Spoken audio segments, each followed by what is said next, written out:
സമുദ്രം കത്തിക്കപ്പെടുമ്പോ വല്ലാത്ത പഠന വിധേയമാക്കേണ്ട വിഷയമാണ് സമുദ്രത്തിന്റെ കത്തിക്കപ്പെടൽ.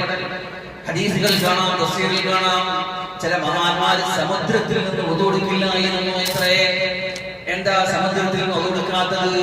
ഇത് നാളെ കത്തിക്കപ്പെടും എന്നല്ല, അന്വേഷണങ്ങളുടെ വെളിച്ചത്തിൽ പറയപ്പെടുന്ന സമുദ്രത്തിന്റെ ഉള്ളിലാ നരകം സ്ഥിതി ചെയ്യുന്നത്.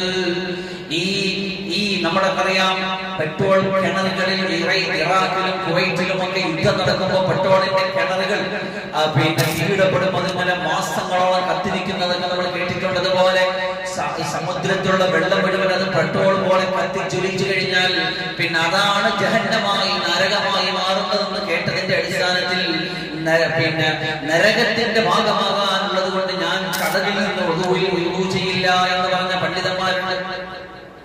അപ്പൊ നാളെ ഖിയാമത്ത് നാളിന്റെ ഏറ്റവും വലിയ അത്ഭുതമാണ്, നാളെ കടലുകൾ കത്തിക്കപ്പെടുമ്പോ